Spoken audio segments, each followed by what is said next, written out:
What's up, people? Well, I had all this great stuff planned for this morning. I was busting out the wig. I had my cool Caesar's Bay Bazaar 80s shades ready to go. I had all sorts of things I wanted to talk about, but everything's been blown out of the farging water now. Because now we're at the point where I can't believe I'm sitting here.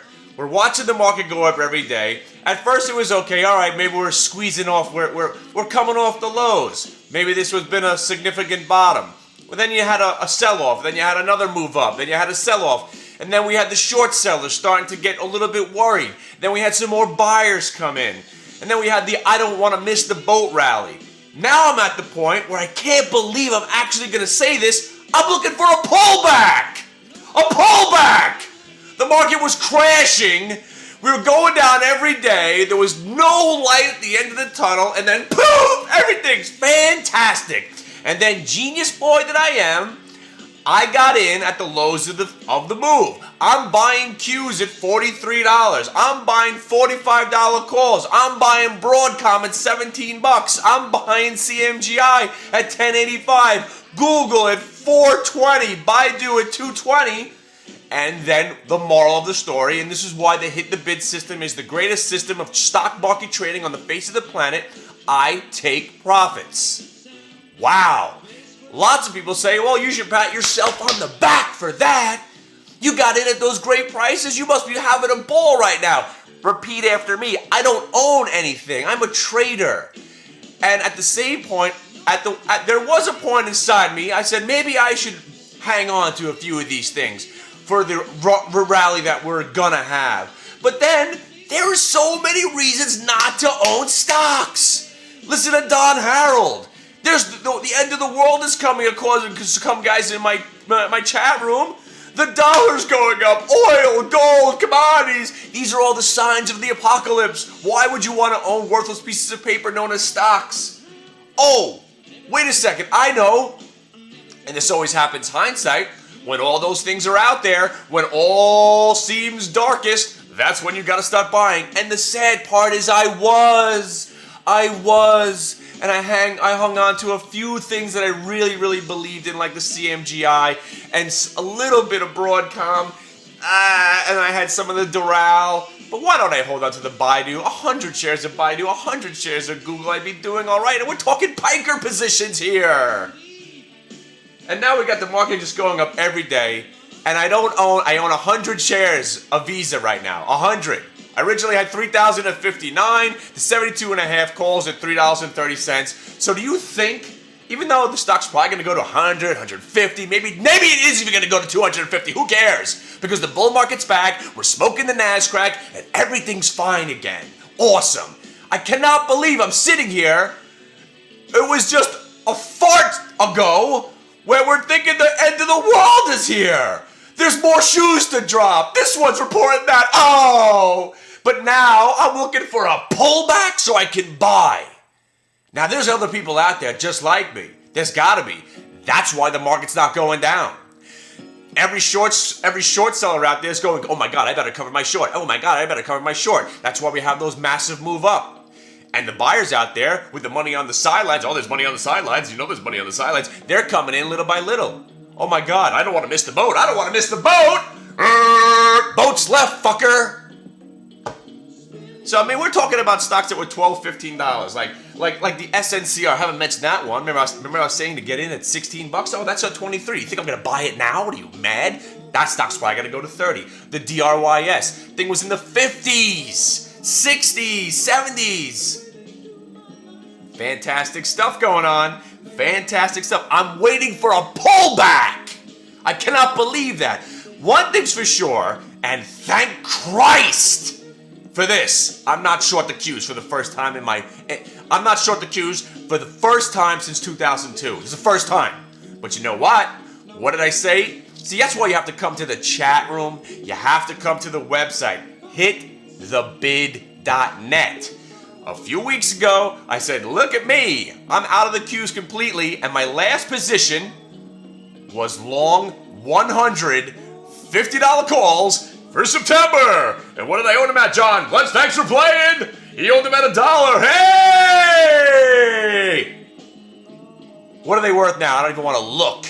The September 50 calls on the Qs at $1 I had them. And that was my last position. I got out, I think, at $1.31. That's a $31, that's a $3,000 profit. You should be happy about it. No, fuckers, no! I'm not happy about it. I will not be happy until I make the $1 million back that I lost at Lucid. When I have a trade where I could press a button and cash out of $1 million trade, then I will be happy again.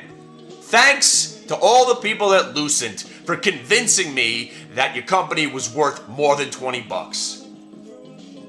And thanks to the XM Satellite Radio people. You know, if Opie and Anthony had never gone to the XM Satellite Radio, I never would have invested in the company. Who the hell cares about satellite radio? You got 500 different devices that are cooler than that. Yeah, so if you're a trucker and you're driving cross country and you don't want to miss a beat with your favorite music, still you could have an iPod, but satellite radio might be something that you might be interested in. Let the two companies combine and blow the fuck up. And the Apple. I own 3 Apples, 9 iPods. So I bought the stock at 130, thinking, all right, where's it going to go? I got 300 shares. Where's it going to go? Back to 100? That's what I thought. I was like, I will take the 30 points swing in the stock because I think 5 years from now, Apple's going to be fine and they're going to split again. Everything will be okay. But then, hey, look at it. It's at 155. Let me get out. And 300 shares. I'm a piker. And Google. I was in the room the other day, right?